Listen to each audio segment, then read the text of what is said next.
How are you guys doing? Today is Monday, September 27th, 2021. I'm James Sims, and for this episode of The Elite, I'm going to review the Elite matchups and performances that took place yesterday on Sunday, September 26th. And of course, I'm going to preview everything that's going on today as we navigate through the world of sports one day at a time. Just taking a look at where we are, the MLB season is coming to a close as teams are still fighting for playoff positioning. The college football and NFL seasons have just gotten started like a couple weeks in. At the same time, the NHL season just started and the WNBA playoffs have just reached the semifinals after the second round took place yesterday. And I think I mentioned the NBA was right around the corner, so that's where we are in this action-packed point in the season. And without further ado, I'm actually going to get started with the WNBA second round. And in the two matchups that took place yesterday, they were both single elimination games to determine who would face off versus the top two seeds going into the playoffs. And in the very first matchup, the Seattle Storm, who came into this round with the fourth seed, they hosted the Phoenix Mercury, and in this single game elimination matchup, the Mercury would end up beating the Storm 85-80, outscoring the Storm 12-7 in overtime. For the Seattle Storm in their final performance of the 2021 campaign, their leading scorer was their starting forward, Katie Lou Samuelson. She would go on to finish with 18 points and 5 rebounds in 35 minutes. She would shoot 6 for 10 from the field, 4 for 6 from 3, and a perfect 2 for 2 from the line. Their future Hall of Fame guard, Sue Bird, would finish with 16 points, 3 rebounds, and 5 assists in 37 minutes, and she shot 5 for 12 from the field and 4 for 8 from 3. For the Phoenix Mercury, their leading scorer would end up being their starting center out of Baylor, Brittany Griner. She would finish with 23 points, 16 rebounds, 4 assists, and a couple of steals in 41 minutes. She would shoot 11 for 17 from the field. Their future Hall of Fame guard Diana Taurasi would finish with 14 points, 4 rebounds, and 5 assists in 33 minutes. The Olympian shot 4 for 13 from the field, 3 for 11 from 3, and 3 for 5 from the foul line. Also, their starting guard Skylar Diggins-Smith out of Notre Dame would finish with 20 points, 7 rebounds, 6 assists, 2 steals, and 2 blocks in 43 minutes. She would shoot 7 for 20 from the field, 3 for 8 from 3. She also shot 3 from 3. She also shot 3 for 8 from the foul line, but regardless, with this win, the Phoenix Mercury will go on to face off against the second seed Las Vegas Aces, and they didn't get their matchup until the second game of this matchup was played. So in the other matchup, the Minnesota Lynx, who came in with the third seed, hosted the 6th seed Chicago Sky. And in this single game elimination matchup, the Chicago Sky would end up beating the Minnesota Lynx 89-76. They would go on to outscore Minnesota by 9 points in the second half to increase their lead. They were only up by 4 at halftime. For the Minnesota Lynx in this matchup, their power forward Ariel Powers would end up leading the team in scoring. She would go on to finish with 24 points on the night. She actually led both teams in scoring. And also for the Lynx, their starting center, Sylvia Fowles, would go on to finish with 17 points, 8 rebounds, and a couple of blocks. She would foul out in 32 minutes as she shot 6 for 9 from the field. For the Chicago Sky, staying alive, their leading scorer would be their starting guard, Courtney Vanderstew. She finished with 19 points, 5 rebounds, 5 assists, and 3 steals in 31 minutes. She shot 8 for 13 from the field and a perfect 2 for 2 from the foul line.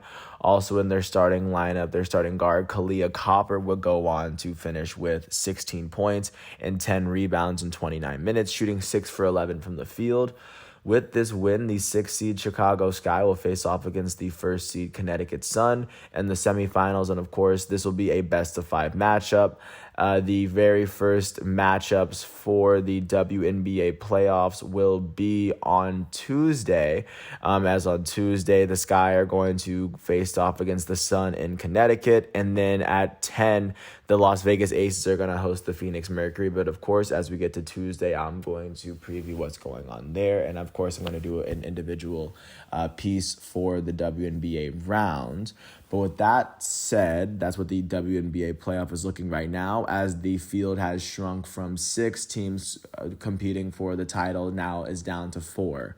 Jumping out to see what's going on with the MLB, because the MLB season is quickly wrapping up. Starting off in Detroit, the Detroit Tigers hosted the Kansas City Royals in a matchup that had no playoff implications, but the Royals would beat the Tigers 2-1. For the Tigers in this matchup, the loss would go to their starting pitcher, Willie Peralta. He allowed 2 earned runs in 4.2 innings pitched as he struck out 3.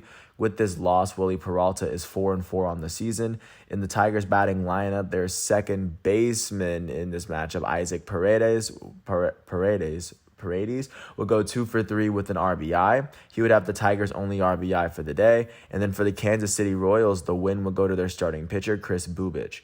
Bubic would allow no earned runs and only 2 hits in 7 innings, striking out 6. With this win, he's 6-6 on the year. The save would go to the Royals' closer for the day, Scott Barlow. Barlow would allow 1 run in the 9th inning as he would strike out 3. He allowed the only earned run that the Royals would allow. He would pick up his 16th save of the year. In the Royals batting lineup, their elite second baseman, Whit Merrifield, went 3-for-5 with a run. Their elite designated hitter, Salvador Perez, would go 2-for-5. And then their left fielder, Andrew Benintendi, would go 2-for-5 with an RBI. With this win, the Kansas City Royals are now 71-84. They've won 5 of their last 10 games as they trail the AL Central champs Chicago White Sox by 16.5 games in the division. With this loss, the Detroit Tigers are now 75-80. That is the 3rd best record in the American League Central. They've lost their last 4 games, and they trail the AL Central champs Chicago White Sox by 12.5 games in the division. Both the Kansas City Royals and Tigers are 2 of 7 teams in the American League that have been eliminated from playoff competition in the 2021 campaign. Jumping out to Baltimore, to 2 more teams that have been eliminated from the playoffs, the Texas Rangers were able to beat the Orioles 7-4 after they were able to put up a 3-run 8th that would keep the Orioles from really coming back. For the Orioles, the loss would go to their starting pitcher, John Means. He allowed 3 earned runs in 5 innings, striking out 8. With this loss, John Means is 6-8 on the year. In the Orioles batting lineup, nobody on the team would finish with more than 1 hit. Their right fielder, Anthony Santander, would go 1-for-4 with 2 RBIs and a run. He hit his 18th home run of the season. For the Texas Rangers, the start went to Dane Dunning. He allowed 2 earned runs and only 1 hit in 4.2 innings. He would strike out 5 batters before getting pulled in the 5th inning. The win for the Rangers went to their first relief pitcher, Jarrell Cotton. Jarrell Cotton would allow no earned runs in 1.2 innings pitched. He would strike out 2 in that span. With this win, he's now 2-0 on the season, and the save for the Rangers would go to Joe Barlow. Joe Barlow would allow no earned runs in 0.1 inning pitch as he would just come in to finish the 9th inning. He would strike out the only batter that he would get out, and with this save, he now has 9. In the Rangers batting lineup, their right fielder, Adolis Garcia, went 2-for-5 with an RBI. Their first baseman, Andy Ibanez, would end up going 2-for-4 with 2 RBIs and 2 runs. He hit his 7th home run of the year. And their left fielder, Willie Calhoun, went 2-for-4 with 2 RBIs and a run. And their center fielder, Leody Taveras, would go 2-for-4 with 2 runs. With this win, the Texas Rangers are now 57-99. That is the worst record in the American League West. They've won 3 of their last 10 games as they trail the Houston Astros by 34 games in the division. The Rangers alongside the Rangers, the Baltimore Orioles are now 50-106. They have lost 7 of their last 10 games, and currently looking at where they are sitting, they are tied with the Arizona Diamondbacks for the worst record in baseball still. They trail the Tampa Bay Rays by 47 games in the division, which is also the gap between the best and worst teams in the American League. And right now, the Orioles and Texas Rangers are holding the 2 worst records, and they are 2 of 7 teams in the American League that have failed to qualify for playoff contention this year. The Baltimore Orioles and the Texas Rangers sit alongside the Minnesota Twins, the Kansas City Royals, the Los Angeles Angels, the Detroit Tigers, and the Cleveland Indians in their last season of being known as the Cleveland Indians. Jumping out to Philadelphia for the Pennsylvania matchup, the Pittsburgh Pirates would end up beating the Phillies 6-0, as 5 of their 6 runs would come in the final innings of the game. For the Phillies, the team that was shut out, the loss would go to their starting pitcher, Hans Kraus. Kraus would allow 1 earned run in 3 innings as he struck out a batter. With this loss, he's 0-1. In the Phillies batting lineup, their center fielder, Odubel Herrera, went 2 for 4. He was the only player for the Phillies that had more than 1 hit. For the Pittsburgh Pirates, the win would go to their starting pitcher, Max Kranick. He allowed no earned runs and only 4 hits in 5 innings, striking out 5. With this win, he's 2-3. In the Pirates batting lineup, their second baseman, Cole Tucker, went 2 for 3 with an RBI and 2 runs. Cole Tucker would go on to hit his very first home run of the season for the Pittsburgh Pirates. Their pinch-hitting third baseman, Ke'Bryan Hayes, would go 2 for 2 with 2 RBIs and a run as well. With this win, the Pittsburgh Pirates are now 58-97. That is the worst record in the NL Central. They've won 4 of their last 10. They trailed the Milwaukee Brewers by 35.5 games in the division. And they are one of 8 teams in the National League who have been eliminated from playoff contention this season. With this loss, the Philadelphia Phillies are now 81-75. That is the second best record in the National League East. They've lost 3 of their last 10 games. They now trail the Atlanta Braves by 2.5 games in the division. And right now they are tied with the Cincinnati Reds for the best record outside of the wild card looking in, as they trail the St. Louis Cardinals by 6 games. The Philadelphia Phillies' best hope is to try to go at it from the division, and this loss is not helping them. Jumping out to Cincinnati, the Cincinnati Reds are sitting alongside the Philadelphia Phillies after the Reds were able to beat the Nationals 9-2 yesterday, scoring all 9 of their runs after the 4th inning, or I guess that's when, and after the Nats scored their first run in the 5th inning. For the Washington Nationals in this matchup, the loss would go to their starting pitcher, Josh Rodgers. Josh Rodgers would allow 3 earned runs in 4.2 innings pitched, striking out 3. With this loss, he's 2-1. In the Nationals batting lineup, their third baseman, Carter Kieboom, went 2 for 4 with a run. For the Cincinnati Reds, the win went to their starting pitcher, Tyler Mahle. He allowed 1 run off of 3 hits in 6 innings as he struck out 6. With this win, he's 13-6. In the Reds batting lineup, their catcher Tyler Stevenson went 3 for 5 with 3 RBIs and 2 runs. Stevenson would hit his 10th home run of the season. Their first baseman, Abdul Cabrera, will go 2 for 5. Their left fielder for the day, Delino DeShields, would end up going 2 for 2 with a run. And then the Reds center fielder, Jose Barrero, would end up going 2 for 4 with an RBI and a run.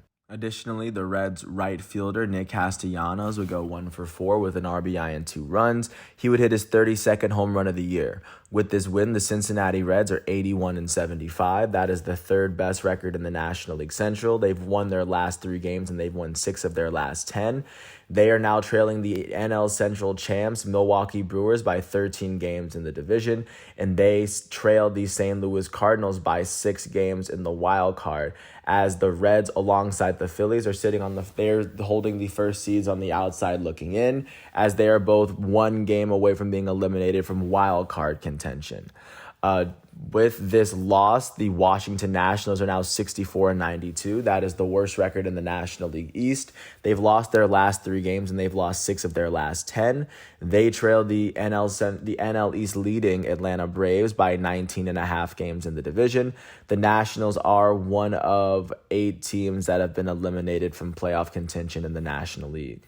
Jumping out to Cleveland, the Cleveland Indians hosted the AL Central champs, the Chicago White Sox, and the White Sox were able to pull off a 5-2 win to pick up win number 88 on the season.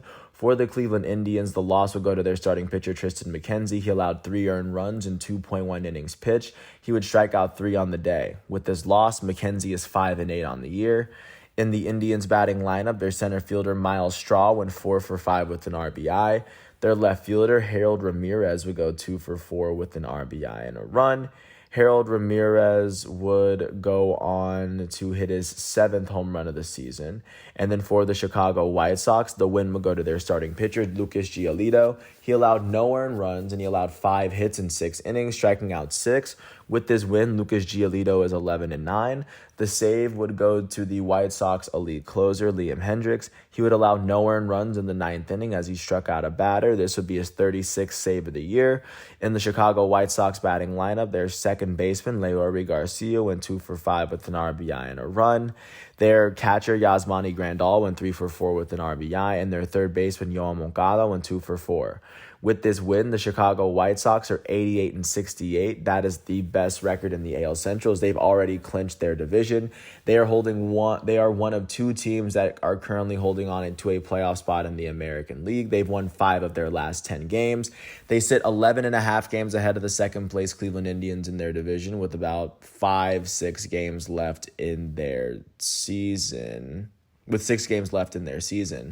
And right now they're holding on to the third seed in the American League playoff race, as they trail the AL East champs, Tampa Bay Rays, holding on to that 1 seed, and they're trailing the AL West Houston Astros, who are holding on to that 2nd seed. With this loss, the Cleveland Indians are now 76-79.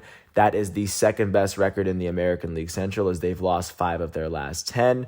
They trailed the Chicago White Sox by 11.5 games in the division, and the Cleveland Indians are one of 7 teams in the American League that have been eliminated from playoff contention.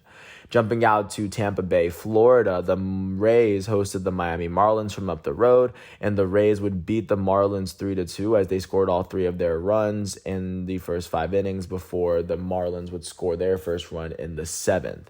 For the Marlins in this matchup, the loss would go to their starting pitcher, Jesus Luzardo. Luzardo allowed 2 earned runs and 2 hits in 4 innings, striking out 5. With this loss, he's 5-9. In the Marlins batting lineup, their shortstop, Jazz Chisholm Jr., went 2 for 4, and their second baseman, Joe Panik, went 2 for 4 with a run. For the Tampa Bay Rays, the win would go to their starting pitcher, Shane Baz. Shane Baz would allow no earned runs off of 3 hits and 5.2 innings pitched. He would strike out 9 for the day. The save would end up going to the Rays closer, Nick Anderson. Nick Anderson would allow 1 earned run in the 9th inning. This would be his first save of the season. In the Rays batting lineup, their elite shortstop, Wander Franco, will go 2 for 4 with 2 runs. And he would be the only player on the team with more than 1 hit. And with this win, the Tampa Bay Rays are now 97-59.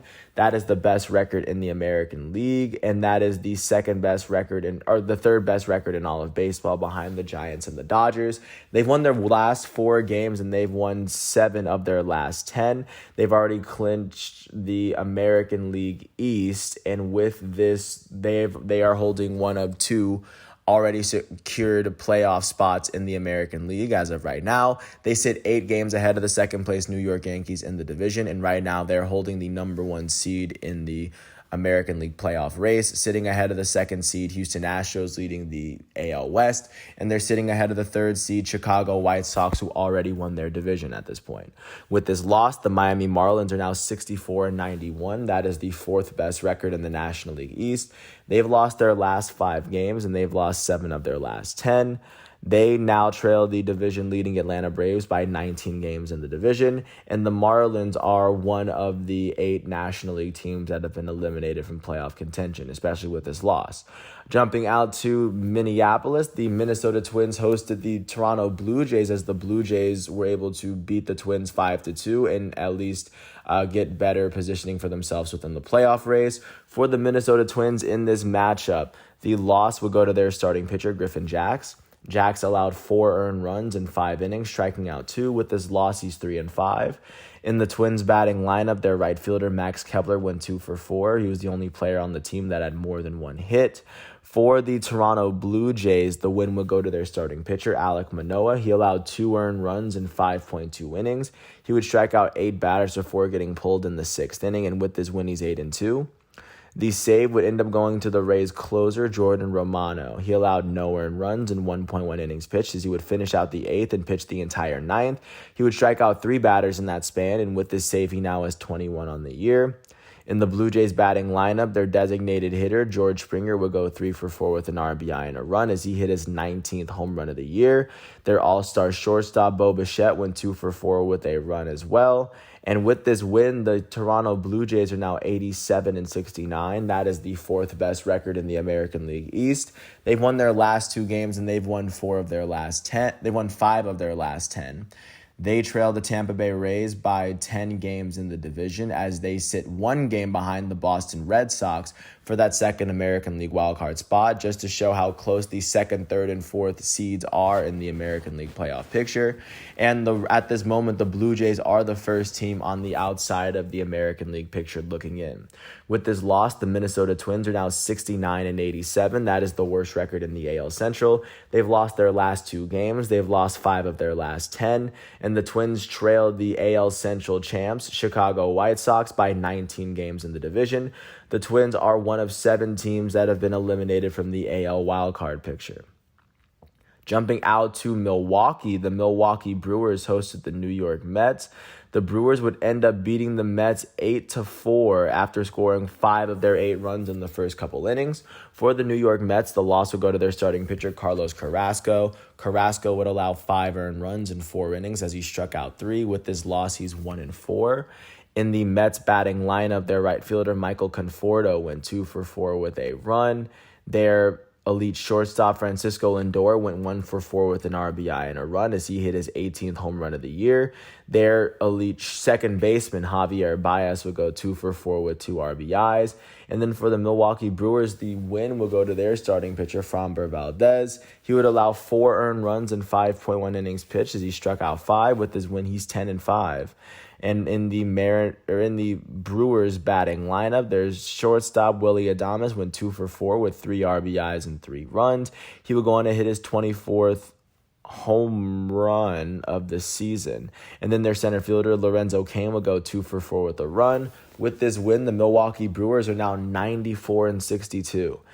They have clinched the National League Central, and with this win, they have won their last 3 games, and they've won 5 of their last 10.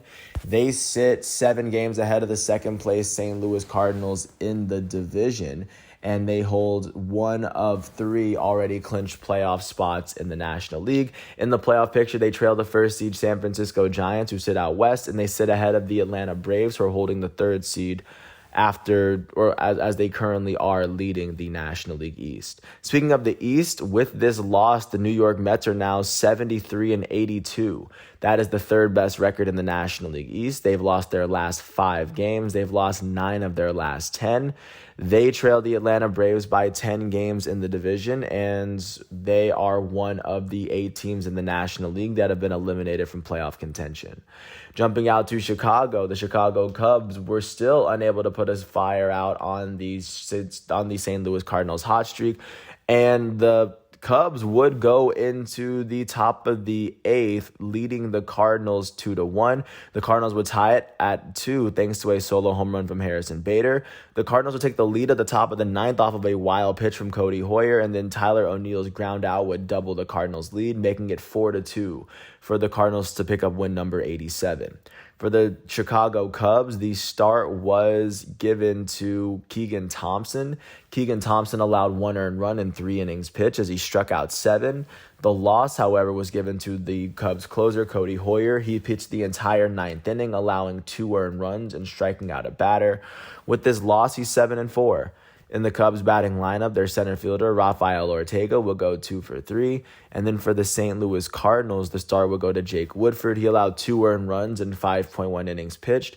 He would strike out 1, and the win would go to the Cardinals' setup relief pitcher, Genesis Cabrera. He allowed no earned runs in .2 innings pitched as he finished out the 8th inning. With this win, he's now 4-5, and the save would go to the Cardinals closer, Giovanni Gallegos. Giovanni Gallegos would allow no earned runs in the 9th inning as he struck out 2. This would be his 14th save of the year. In the Cardinals batting lineup, their left fielder, Tyler O'Neill, went 2-5 with an RBI. Their elite first baseman, Paul Goldschmidt, went 1-3 with an RBI and a run as he hit his 31st home run of the season. With this win, the St. Louis Cardinals are now 87-69. That is the 2nd best record in the National League Central. They've won their last 16 games. That is the longest winning streak in the MLB this season. They trail the Milwaukee Brewers, who have already won the division, by 7 games, and they are holding on to that 2nd National League wildcard spot as they trail the LA Dodgers for that 1st spot by 13 games. Of course, the LA Dodgers leading the Cardinals by 13 games basically it means that they already clinched one of the 3 spots that have already been taken, and the Cardinals are currently sitting 6 games ahead of the Cincinnati Reds and the Philadelphia Phillies, who are currently the first teams on the outside of the picture looking in. With this loss, the Chicago Cubs are now 67-89. That is the fourth best record in the National League Central. They've lost their last 6 games. That is the longest losing streak in the majors at the moment. They've lost 9 of their last 10 games. They trail the National League Central champs, Milwaukee Brewers, by 27 games. The Cubs are one of 8 teams in the National League that have been eliminated at this point. Jumping out to Colorado or to Denver, the site of the 2021 MLB All-Star Game, the Rockies would host the Giants. The Giants would end up beating the Rockies 6-2 to pick up win number 102. Score was tied at 2 going into the top of the 9th inning. After an RBI single from Tommy La Stella, it would be a 3-run home run from Brandon Crawford that would blow the Giants' lead wide open in order for them to pick up this very big win on the road. For the Colorado Rockies, the start went to Antonio Senzatella first. He allowed 2 earned runs in 6 innings as he struck out 2. The loss would go to the Rockies closer for the day, Daniel Bard. Daniel Bard allowed 1 earned run in 0.1 innings pitched to finish out the 9th inning, and he would pick up a strikeout as well. With his loss, he's 7-8. In the Rockies batting lineup, their first baseman, C.J. Cron, went 2 for 4 with an RBI and 2 runs. He hit his 28th home run of the season. For the San Francisco Giants, the start was given to Kevin Gausman. He allowed 1 earned run and only 3 hits in 6 innings, striking out 11. The win would end up going to the San Francisco Giants setup relief pitcher Camilo Doval. Doval would allow no earned runs in the 8th inning as he struck out 3. With this win, he's 5-1 on the year. In the Giants batting lineup, their first baseman, Brandon Belt, went 2 for 3 with a run. Their elite left fielder, Chris Bryant, will go 2 for 5 with an RBI as well. And their center fielder, Donovan Solano, will go 2 for 4. With this win, the San Francisco Giants are now 102-54. That is currently the best record in all of baseball. They've won their last 3 games, and they've won 7 of their last 10. They sit 2 games ahead of the second-place Los Angeles Dodgers in the division, and right now they are holding on to one of 3 playoff spots that have already been clinched. As the current playoff picture stands, they are sitting ahead of the 2nd seed Milwaukee Brewers, who have already won the National League Central, and they're also sitting ahead of the 3rd seed Atlanta Braves, who are currently leading the National League East. With this loss, the Colorado Rockies are now 71-84.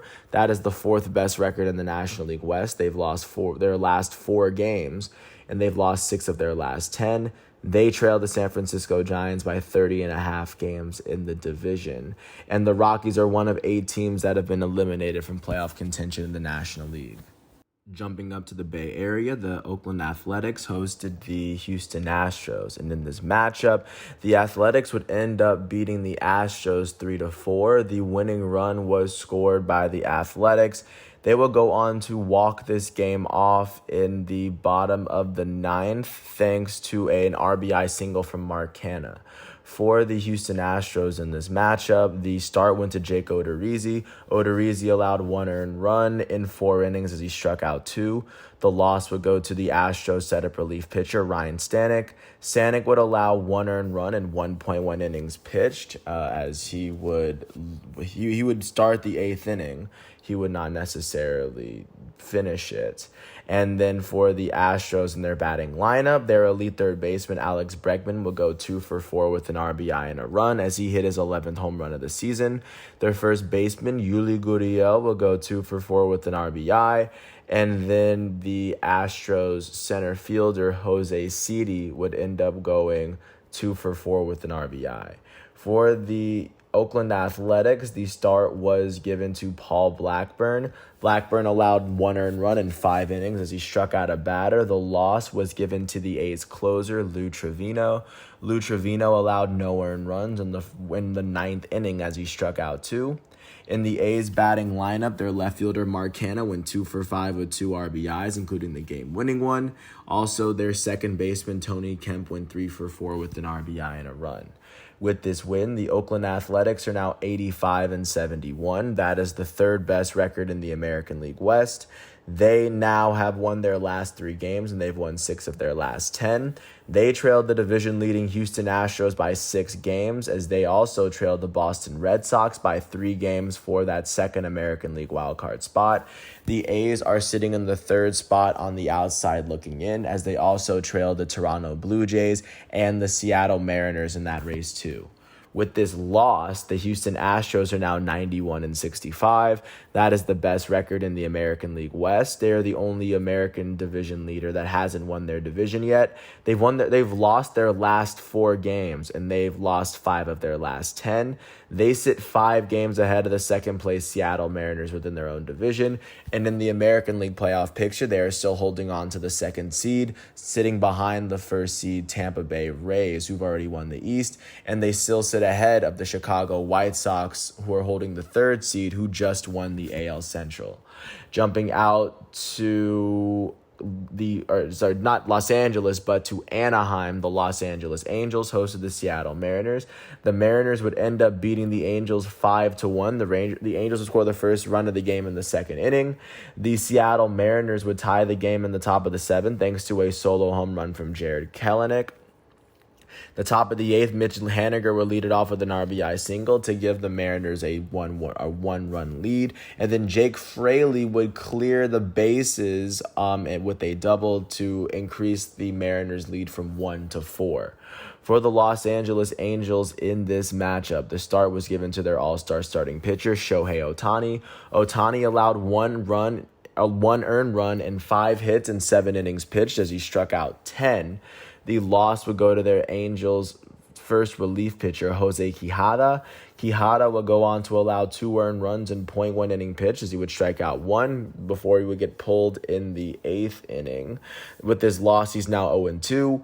In the Angels' batting lineup, nobody on the team would finish with more than 1 hit for the day. Their catcher, Kurt Suzuki, would go 1-for-4 with an RBI and a run, as the only RBI of the Angels for the day was Kurt Suzuki's 6th home run of the season. For the Seattle Mariners in this matchup, the win went to their starting pitcher, Marco Gonzalez. Gonzalez allowed 1 earned run and 3 hits in 7 innings pitched as he struck out 5. With this win, Marco Gonzalez is 10-5 on the season. In the Mariners batting lineup, their shortstop, J.P. Crawford, went 2-for-4 with a run. Their third baseman, Kyle Seager, went 2-for-4 with a run. And then their center fielder, Jared Kelenic, would go 2-for-4 with an RBI and a run. He hit his 14th home run this season. With this win, the Seattle Mariners are now 86-70. That is the 2nd best record in the American League West. They've won 8 of their last 10 games as they trail the Houston Astros by 5 games in the division. They trailed the Boston Red Sox by 2 games for that 2nd American League wildcard spot, as they are sitting in the 2nd spot on the outside looking in, as they also trail the Toronto Blue Jays in that aspect. With this loss, the Los Angeles Angels are now 74-82. That is the 4th best record in the American League West.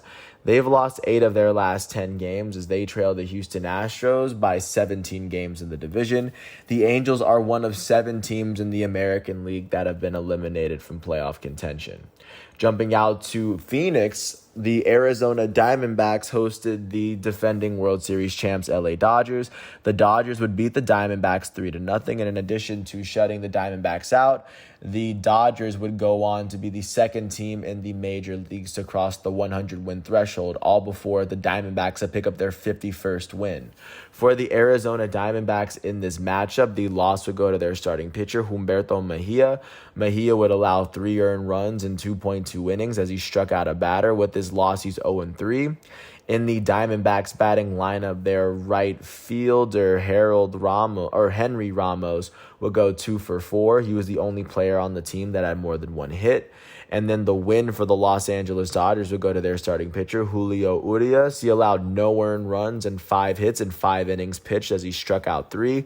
With this win, Julio Urias is 19-3 on the year.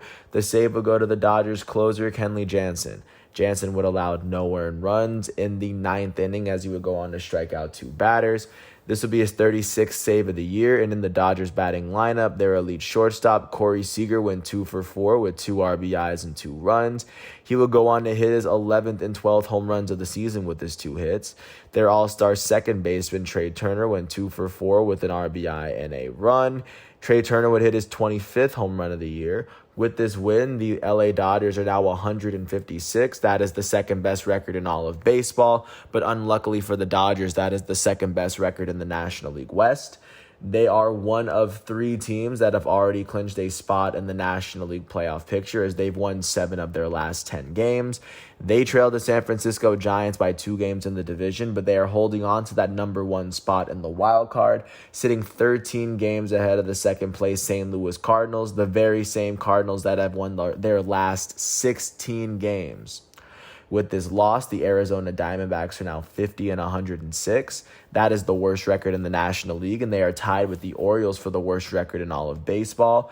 They've lost 7 of their last 10 games, and they now trailed the division-leading San Francisco Giants by 52 games. That is the gap between the best and worst teams in baseball this season, 52 games.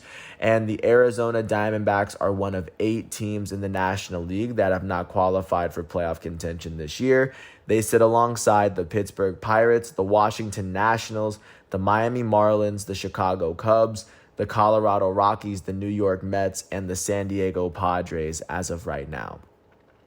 Speaking of the Padres, jumping out to San Diego, the Padres hosted the Atlanta Braves, and the game going into the top of the 6th would be tied at 3.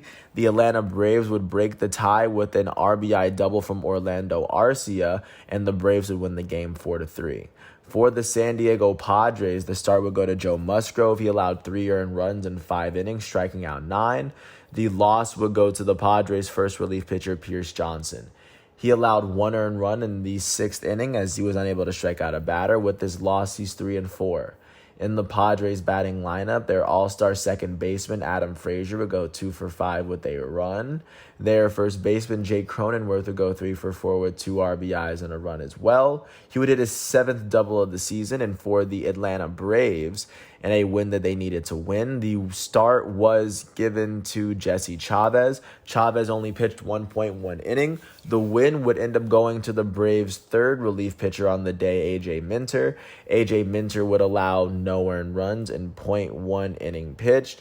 But with this, he is now 3-6 on the season, and the Braves' save would go to their closer, Will Smith. He would pitch the 9th inning. He would walk 3 batters and then strike 3 batters out. He would pick up his 35th save of the season. In the Braves batting lineup, their elite first baseman and reigning National League MVP, Freddie Freeman, would go 2-for-4 on the year. Their center fielder, Jock Peterson, went 2-for-3 with an RBI and 2 runs. He hit his 17th home run of the year. With this win, the Atlanta Braves are now 83-72. That is the best record in the National League East. They've won their last 3 games, and they've won 7 of their last 10. They sit 2.5 games ahead of the second place Philadelphia Phillies in the division. And right now they're holding on to the 3rd seed in the National League playoff picture as they trail the 1st seed San Francisco Giants out west. And they are trailing the 2nd seed Milwaukee Brewers, who have already won their division. With this loss, the San Diego Padres are now 78-78. That is the 3rd best record in the National League West. They've lost their last 3 games, and they've lost 8 of their last 10. They trail the San Francisco Giants by 24 games in the division. And at the moment, the San Diego Padres are one of 8 teams in the National League who have failed to qualify for the playoffs this year. Last but not least, jumping out to Fenway, the matchup that would break the tiebreaker between the 2 American League wildcard teams. The New York Yankees would end up beating the Boston Red Sox 6-3 last night. The Red Sox would go into the top of the 8th leading. Aaron Judge would give the Yankees a run off of a 2-run double, and then while the Yankees were up by 1, Giancarlo Stanton would hit a 2-run home run to give the Yankees the 6-3 lead that they would eventually win the game with. For the Boston Red Sox, the start was given to Eduardo Rodriguez. Rodriguez would go on to allow 2 earned runs in 5 innings pitched as he struck out 8. The loss would go to the Red Sox second relief pitcher on the day, Garrett Richards. He allowed 2 earned runs in 1.1 innings pitched as he struck out a batter. With his loss, he's 7-8. In the Red Sox batting lineup, their center fielder, Kike Hernandez, went 2-for-4. Their all-star third baseman, Rafael Devers, would go 2-for-4 with a run. And then their left fielder, Alex Verdugo, will go 2-for-4 with a run. For the New York Yankees, the win would go to Jordan Montgomery. He allowed 1 earned run in 5 innings as he struck out 4. The win was given to the Yankees setup relief pitcher Chad Green. He allowed no earned runs in 1.2 innings pitched as he struck out 2. With this win, he's now 10-7. The save would go to the Yankees closer, Aroldis Chapman. He would allow no earned runs in the 9th inning as he struck out a batter, and with this save, he now has 30. In the Yankees batting lineup, their lead third baseman DJ LeMahieu would go 2-for-4 with an RBI and a run. Their elite designated hitter Giancarlo Stanton would go 2-for-4 with 2 RBIs and a run as Giancarlo hit his 34th home run of the season. With this win, the New York Yankees are now 89-67. That is the second best record in the American League East. They've won their last 6 games, and they've won 7 of their last 10. Their 6-game winning streak is the longest winning streak in the American League, is now longer than the Cardinals. But with this, they now trail the American League East champs, Tampa Bay Rays, by 8 games in the division, and they're holding on to the top American League wildcard spot, sitting 1 game ahead of the Boston Red Sox, who are now sitting in that second American League wildcard spot. With this loss, the Boston Red Sox are now 88-68. That is the third best record in the American League East. They've lost their last 3 games, and they've lost 3 of their last 10. They trailed the Tampa Bay Rays by 9 games in the division, and they are holding on to that second American League wildcard spot, sitting a game behind the New York Yankees, who are holding on to that first AL wildcard spot. And they are sitting 1 game ahead of the Toronto Blue Jays, who are the first team on the outside looking in, just to get a sense of how close the 3rd seed in the AL is to the 2nd and the 4th seed, and that's what the wild card race is. That is what the MLB is looking like following yesterday's matchups, and taking a look at what the MLB is looking like today. Starting at 110, Matt Manning and the Detroit Tigers are going to take on the Chicago White Sox, who are going to be led by their elite starting pitcher Dallas Keuchel. Keuchel enters his matchup with an 8-9 record, holding a 5.18 ERA. At 110, Reaver San Martin and the Cincinnati Reds are going to host these Pittsburgh Pirates as the Cincinnati Reds are fighting for their playoff lives. At the same time, at 110, Cal Quantrill and the Cleveland Indians are going to host Jackson Kowar and the Kansas City Royals in a game that has no playoff that has no playoff consequences. For the Indians, Cal Quantrill enters his matchup with a 7-3 record, holding a 2.82 ERA. At 8:40, German Marquez and the Colorado Rockies are going to host Josiah Gray and the Washington Nationals.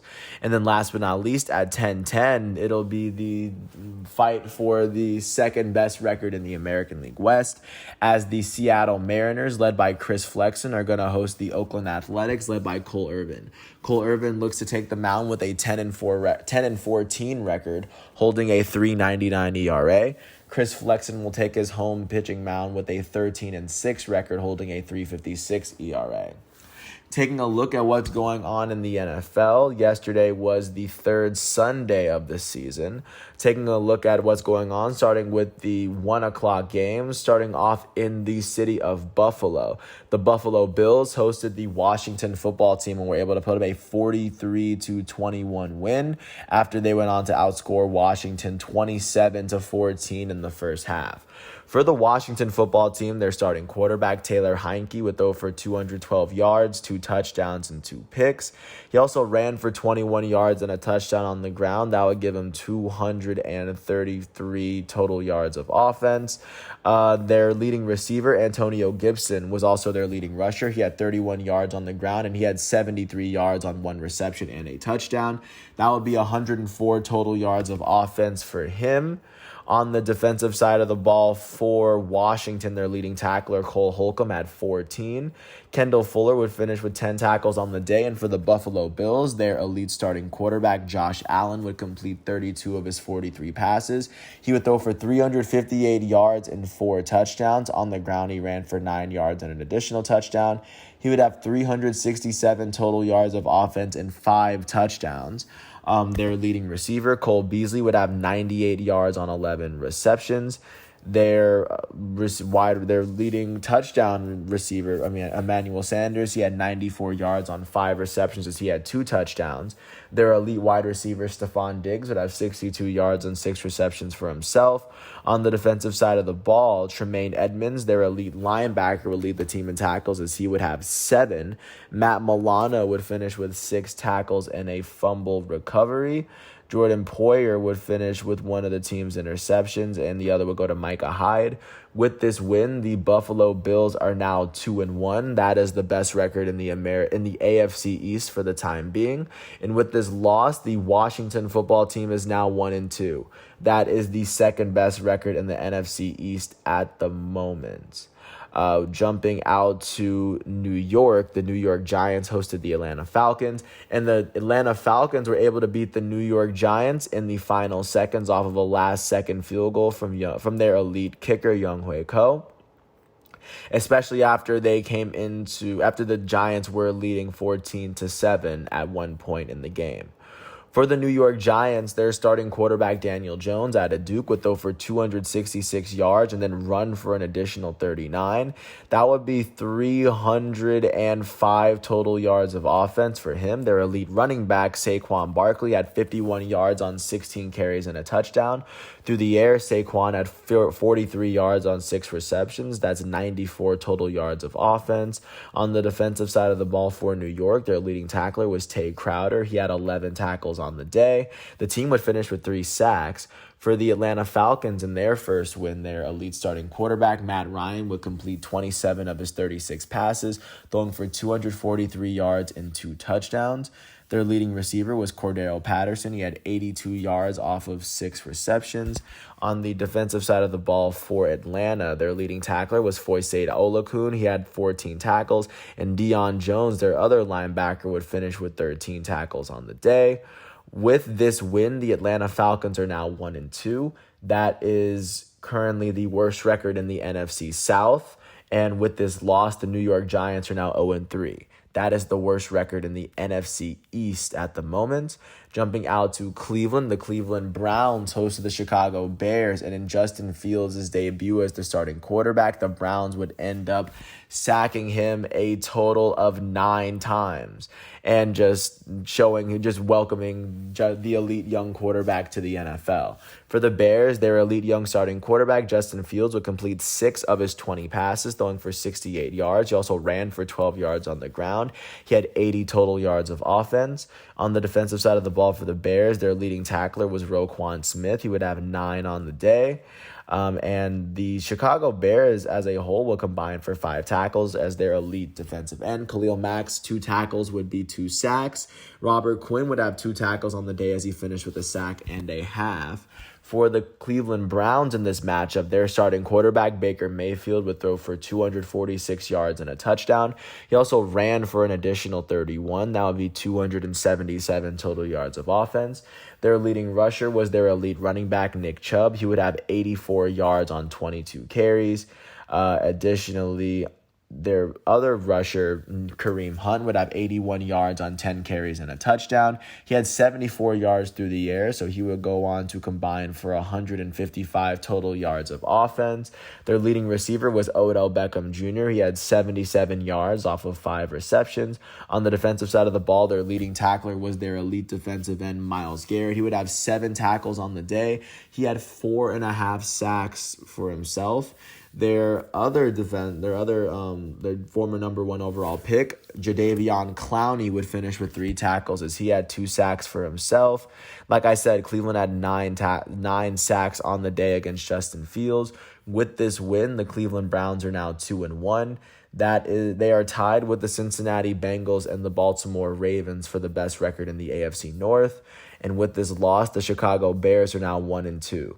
They are tied with the Minnesota Vikings for the second best record in the NFC North. Jumping out to Detroit, the Detroit Lions hosted the Baltimore Ravens.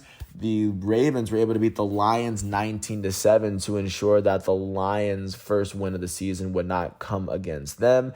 The Ravens would win this game off of a 66-yard field goal from their future Hall of Fame kicker, Justin Tucker. For the Detroit Lions in this matchup, their starting quarterback, Jared Goff, would throw for 217 yards and then rush for 4, so he had 221 total yards of offense. Their leading rusher, DeAndre Swift, had 47 yards off of 14 carries and a touchdown on the ground. Through the air, he had 60 yards, so that's 107 total yards of offense for him. Their leading receiver was Khalif Raymond. He had 68 yards on 6 receptions. On the defensive side of the ball for Detroit, Will Harris would lead the team in tackles as he had 6 tackles. And then for the Baltimore Ravens, their elite starting quarterback, Lamar Jackson, would complete 16 of his 31 passes. He would throw for 287 yards, a touchdown, and a pick. He would also add 58 yards on the ground, which would give him a total of 345 total yards of offense. Through the air, their leading receiver was their tight end, Mark Andrews. He had 109 yards off of 5 receptions. And then on the defensive side of the ball, Chuck Clark would lead the team in tackles. He had 12 tackles, as one of his tackles was a sack. With this win, the Baltimore Ravens are 2-1. They are tied with the Cincinnati Bengals and the Cleveland Browns for the best record in the AFC North. And with this loss, the Detroit Lions are now 0-3. They have the worst record in the NFC North at the moment. Jumping out to Jacksonville, the Jacksonville Jaguars hosted the Arizona Cardinals. And in this matchup, the Arizona Cardinals would outscore Jacksonville 24-6 in the second half after Jacksonville went in leading. Jacksonville still has yet to win their first game of the season. In this matchup, their elite starting quarterback, the number 1 overall pick from the 2021 NFL Draft, Trevor Lawrence, would complete 22 of his 34 passes, throwing for 219 yards, a touchdown, and 2 picks.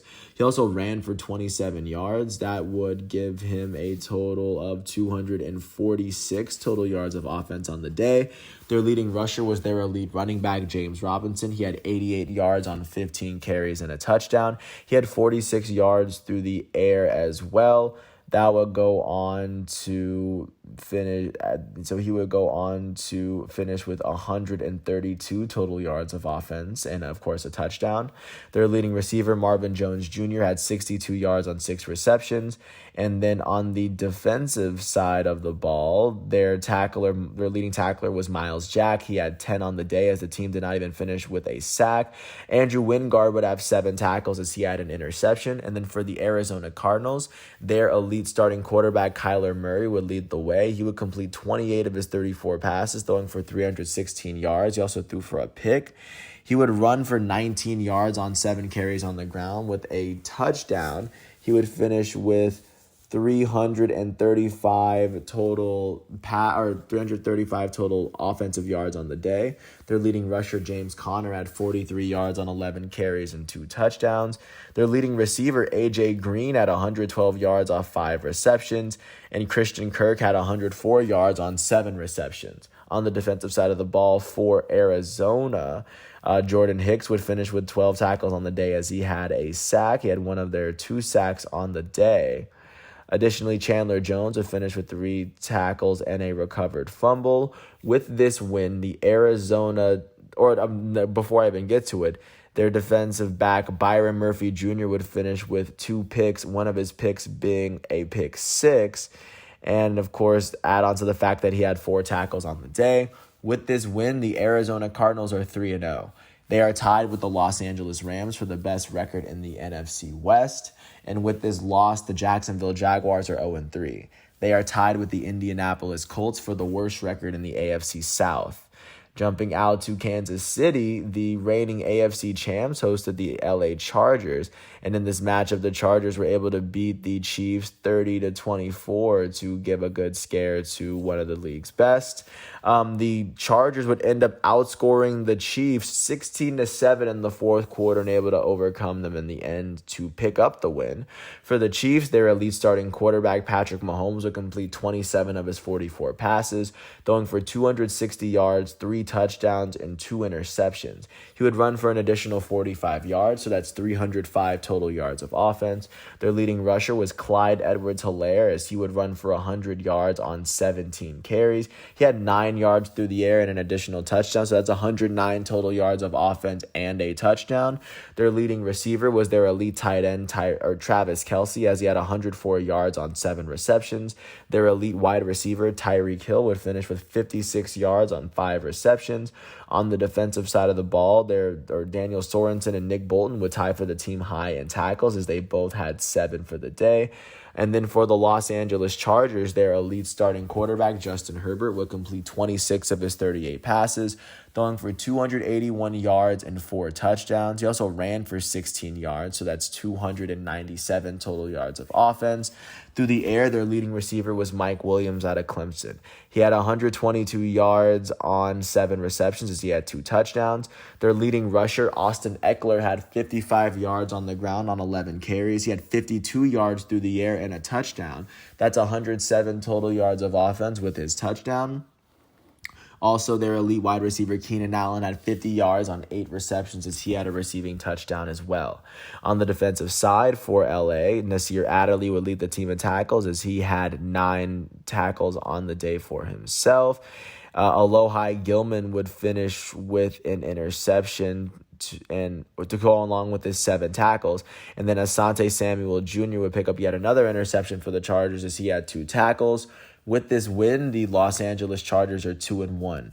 That is the 3rd best record in the AFC West. And with this loss, the Kansas City Chiefs are now 1-2. And I'm going to say this with emphasis. At this moment of the season, the Kansas City Chiefs are holding on to the worst record in the AFC West. Jumping out to New England, the New England Patriots hosted the New Orleans Saints, and the Saints were able to score a touchdown every single quarter to beat the New England Patriots 28-13.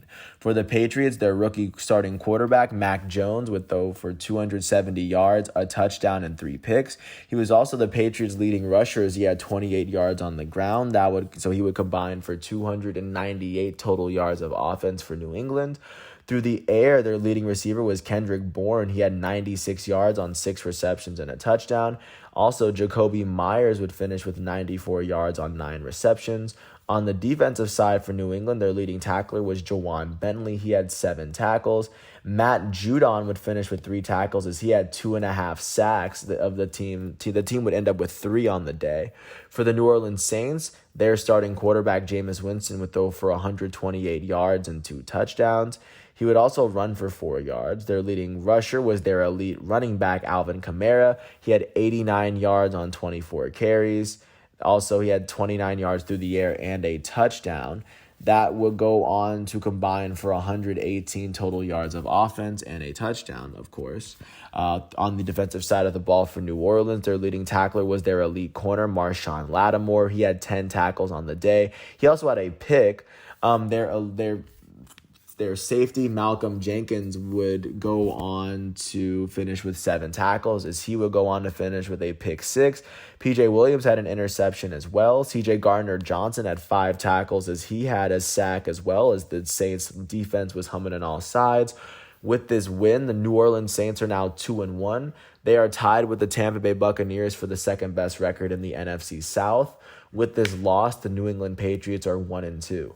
They are tied with the Miami Dolphins for the 2nd best record in the AFC East. Jumping out to Pittsburgh, the Pittsburgh Steelers hosted their division rivals, or their divisional matchup, the Cincinnati Bengals.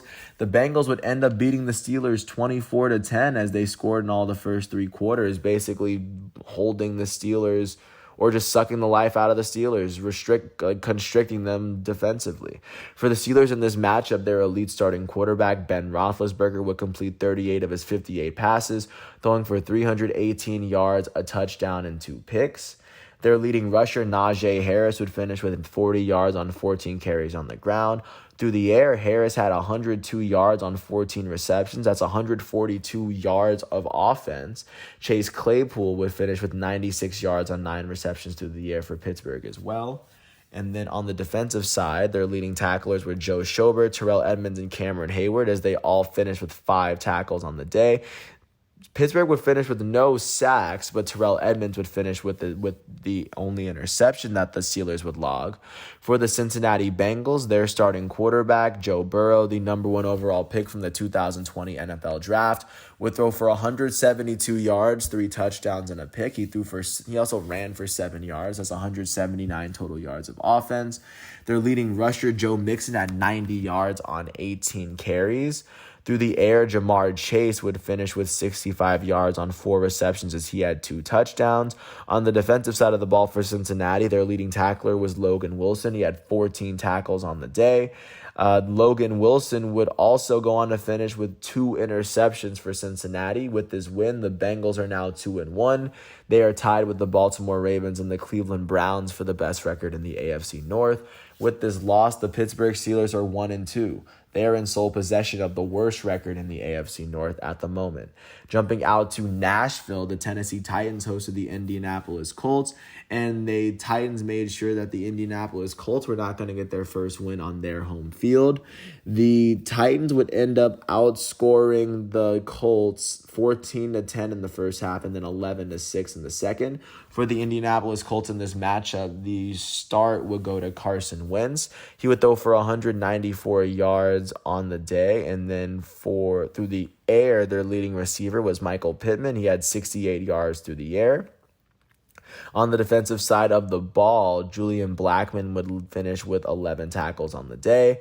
Darius Leonard, their elite linebacker, would finish with 6 tackles on the day as he would recover a fumble, and he would also intercept the ball. Kenny Moore II would finish with 7 tackles as he had an interception for Indianapolis. And then for the Tennessee Titans, their starting quarterback, Ryan Tannehill, would throw for 197 yards, 3 touchdowns, and 2 picks. Their leading rusher was their elite running back, Derrick Henry, as he had 113 yards on 28 carries. Henry had 31 yards through the air, so that's 144 total yards of offense. I also forgot to mention that Ryan Tannehill ran for 56 yards, so that would be 253 total yards of offense. The Titans' leading receiver was Nick Westbrook-Ikeen. He would finish with 53 yards off 4 receptions and a touchdown. In the Tennessee Titans' defensive side of the ball, David Long Jr. would finish with 8 tackles, and Rashaan Evans would have 8 tackles of his own.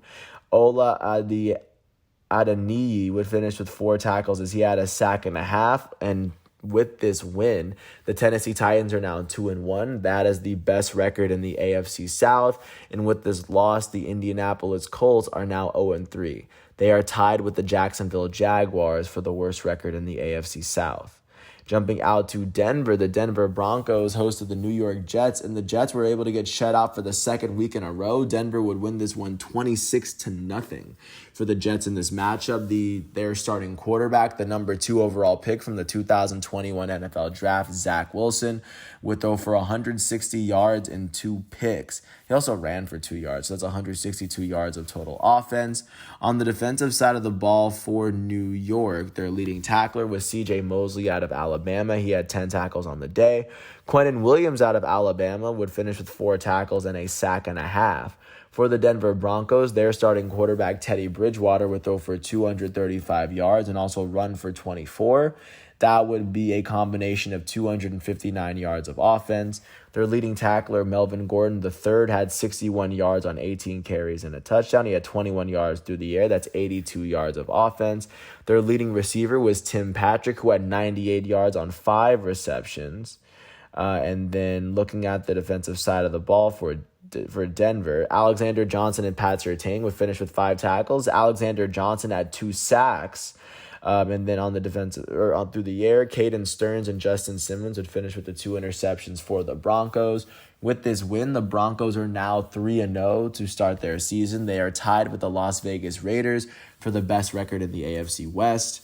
With this loss, the New York Jets are now 0-3. That is the worst record in the AFC East at the moment. Jumping out to Las Vegas, the Las Vegas Raiders were able to beat the Miami Dolphins in overtime thanks to a field goal that they were able to kick from Daniel Carlson. That was 22 yards out. For the Miami Dolphins in this matchup, their starting quarterback was Jacoby Brissett. He threw for 215 yards and ran for 37 with a touchdown on the ground. With this win, Jacoby Brissett is now in this loss, Jacoby Brissett will combine for 252 total yards of offense with a rushing touchdown. Their leading rusher, Myles Gaskin, had 65 yards on 13 carries with an additional 9 yards through the air. That's 74 yards of offense. The Dolphins' leading receiver was their tight end, Mike Gesicki. He had 86 yards on 10 receptions. And then on the defensive side of the ball, Zach Sealer would lead the team in tackles. He had 9 on the day. Brandon Jones would finish with 6 tackles as he had 2 sacks. And then in the secondary, Elandon Roberts would finish with 5 tackles as he had an 85-yard pick six. For the Las Vegas Raiders, their starting quarterback Derek Carr would throw for 386 yards, 2 touchdowns, and a pick. Their leading rusher was Peyton Barber. He had 111 yards on 23 carries and a touchdown. Peyton Barber would have 31 yards through the air. That's 142 total yards of offense. Their leading receiver was Bryan Edwards. He had 89 yards on 3 receptions. On the defensive side of the ball, Denzel Perryman would lead the Raiders in tackles as he had 14. Corey Littleton had 10 of his own. And with this win, the Las Vegas Raiders are now 3-0. They are tied with the Denver Broncos for the best record in the AFC West. And with this loss, the Miami Dolphins are now 1-2. They are tied with the New England Patriots for the second best record in the AFC East at the moment. Jumping out to Los Angeles, the LA Rams hosted the defending Super Bowl champs, Tampa Bay Buccaneers. The Rams were able to pull off a 34-24 win, being the first team to beat the Tampa Bay Buccaneers since the last regular season. For the Buccaneers, or I guess for the Rams, just looking at it, neither team would score in the first. The Rams would outscore the Buccaneers 14-7 in the first half, and then they would outscore them 20-17 in the second. For the Buccaneers in this matchup, their goated starting quarterback Tom Brady would complete 41 of his 55 passes, throwing for 432 yards and a touchdown. He also ran for 14 yards and an additional touchdown. He would combine for 446 total yards of offense with 2 touchdowns.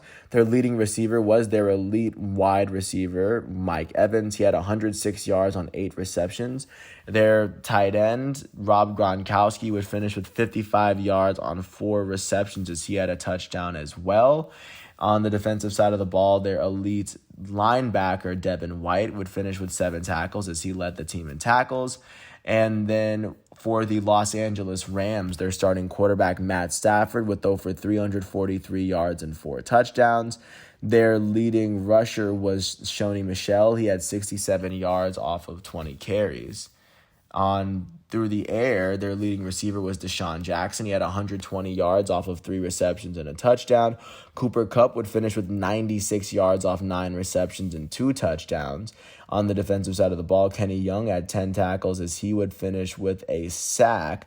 Their goated defensive tackle, Aaron Donald, would finish with 3 tackles as he had a sack as well. With this win, the Los Angeles Rams are 3-0 to start their season. They are tied with the Arizona Cardinals for the best record in the NFC West. With this loss, the Tampa Bay Buccaneers are now 2-1. They are tied with the New Orleans Saints for the second best record in the NFC South. Jumping out to Minneapolis, the Minnesota Vikings were able to beat the Seattle Seahawks 30-17. After outscoring Seattle 9-0 in the second half, they outscored Seattle 21-17 in the first, but they did create their separation, completely shutting the Seahawks out in the second half. For their elite starting quarterback, Russell Wilson, he would complete 23 of his 32 passes, throwing for 298 yards and a touchdown. He also ran for 7 yards, so that's 305 total yards of offense. Their leading rusher was Chris Carson. He had 80 yards on 12 carries and a touchdown. He had 2 yards through the air as well. The Seahawks' leading receiver was their elite wide receiver, DK Metcalf. DK Metcalf allowed 170 yards off of 6 receptions and a touchdown. And then Gerald Everett had 54 yards off 5 receptions. On the defensive side of the ball, the Seahawks' elite safety, Jamal Adams, would lead the team in tackles as he had 12 of them. Their elite linebacker, Bobby Wagner, would finish with 11 tackles on the day. And then for the Minnesota Vikings, their starting quarterback Kirk Cousins would throw for 323 yards and 3 touchdowns. Their leading rusher was Alexander Madison. He had 112 yards off of 26 carries. Their leading receiver was their elite wide receiver Justin Jefferson. He finished with 118 yards off of 9 receptions and a touchdown. And then on the defensive side of the ball, their leading tackler was Eric Kendricks, as he had 11 tackles and a sack for the day. And then with this win, the Minnesota Vikings are now 1-2. They are tied with the Chicago Bears for the second best record in the NFC North. With this loss, the Seattle Seahawks are now 1-2. That is the worst record in the NFC West. Last but not least, taking you to the Sunday night football matchup that took place in San Francisco. The Green Bay Packers would end up beating the San Francisco Giants 30-28, thanks to a game-winning field goal from Mason Crosby from 51 yards out. For the San Francisco 49ers in this matchup, their starting quarterback Jimmy Garoppolo would throw for 257 yards, 2 touchdowns, and a pick. And then through the air, their leading receiver was their elite tight end, George Kittle. He would finish with 92 yards off of 7 receptions for the day. And then on the defensive side of the ball, Azeez Al-Shaair would lead the team in tackles as he had 10. The team would only finish with 1 sack on the day. And then for the Green Bay Packers, their goated starting quarterback, Aaron Rodgers, would complete 23 of his 33 passes. He threw for 261 yards and 2 touchdowns. Their leading rusher was their elite running back, Aaron Jones. He finished with 82 yards on 19 carries with a touchdown. That was on the ground. Through the air, he had 14 yards, so he had a total of 96 yards of offense. Their leading receiver was their elite wide receiver, Davante Adams. He had 132 yards off of 12 receptions and a touchdown. Marquez Valdes-Scantling had 59 yards off of 3 receptions as he had a touchdown as well. On the defensive side of the ball, Devondre Campbell was their leading tackler as he had 12 tackles on the day, recovering a fumble as well. Jair Alexander will go on to finish with an interception, the only interception of the day. With this win, the Green Bay Packers are 2-1. That is the best record in the NFC North. With this loss, the San Francisco Giants are 2-1. That is the 3rd best record in the NFC West at the moment.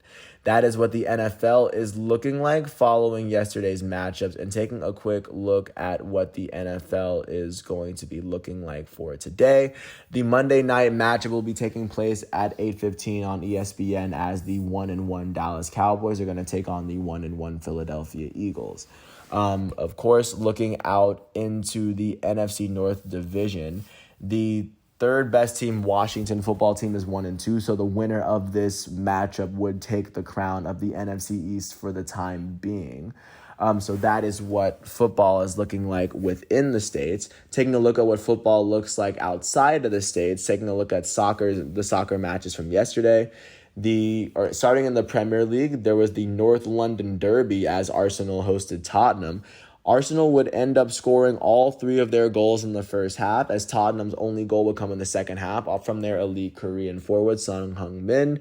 For Arsenal, their second goal will come from their elite Gabonese striker, Pierre-Emerick Aubameyang, and Bukayo Saka would score the 3rd, and then Smith Rowe would score in the 12th minute. That was the first goal, and he would end up saying that it was the best game of his life. With this win, Arsenal have now taken over Tottenham in the Premier League, as right now Arsenal is holding the 10th best record in the Premier League, and Tottenham is now sitting 11th based off of head-to-head matchups. But right now, Arsenal's on the top half of the league and Tottenham sitting at the bottom of the half, after at one point Tottenham was sitting at the top of the league. Jumping out to La Liga, Barcelona was able to beat Levante 3-0. Their first goal came off of a penalty from their Dutch forward, Memphis Depay. And then Luke de Jong, their other Dutch forward, would score the second goal of the game in the 14th minute. And then in the 91st minute, they would get a late appearance and a goal from Ansu Fati, who had been out for a long time with a knee injury. So, of course, this was a very big goal for Barca. With this win, especially looking at La Liga, Barcelona is now sitting 6th in the La Liga table, as they've played one less game than some of these other teams. But right now they're sitting 6th. Then looking out into Italian Serie A, Juventus was able to beat Sampdoria 3-1 as Paulo Dybala would score the first goal. Leo Bonucci would score the penalty kick. And then the difference maker would be the 57th minute goal from Manuel Locatelli. This will be his first goal as a member of Juventus. With this win, Juventus is now sitting 9th in the Serie A table as they had a pretty rough start to the season, but they're making their way back up. Napoli was able to beat Cagliari 2-0 as their second goal will come from Insigne off of a penalty kick. With this win, Napoli is still undefeated and comfortably sitting on top of Serie A, 2 points ahead of second place AC Milan. But right now, that is what soccer is looking like, and there's not much going on today. But Champions League will resume on Tuesday, and once we get to, or I guess it will resume tomorrow. And once we get to tomorrow, then I'll go down everything that's going on for then. But for now, that is what the world of sports is looking like for today. Today is Monday, September 27th, 2021. I'm James Sims. I want to thank everyone once again for listening to this piece. I hope all is well. And I will follow this up with a preview for the WNBA semifinals after this. Thanks once again. I hope all is well, and I'll catch you with another episode after this. Peace out.